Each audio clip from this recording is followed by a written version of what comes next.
Pessoal, tudo bem? Galera, sou dono de um J2, como muitos de vocês também são, e tenho passado alguns problemas com a suspensão do carro. Uma dica bem legal.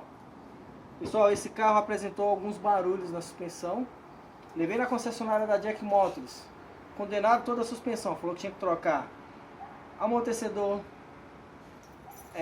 batentes do amortecedor, bandejas, bieletas, falou que tinha que trocar tudo do carro.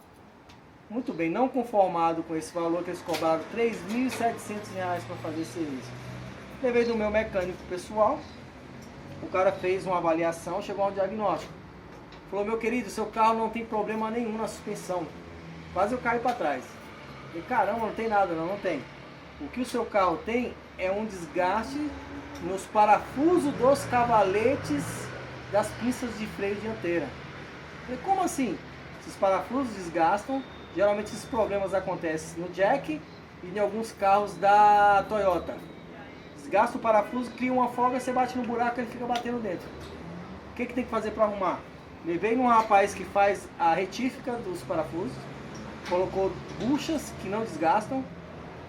Resumindo, ao invés de gastar R$3.700, gastei R$380 para retificar as duas pinças de freio, nos cavaletes, e o carro não tem mais nada.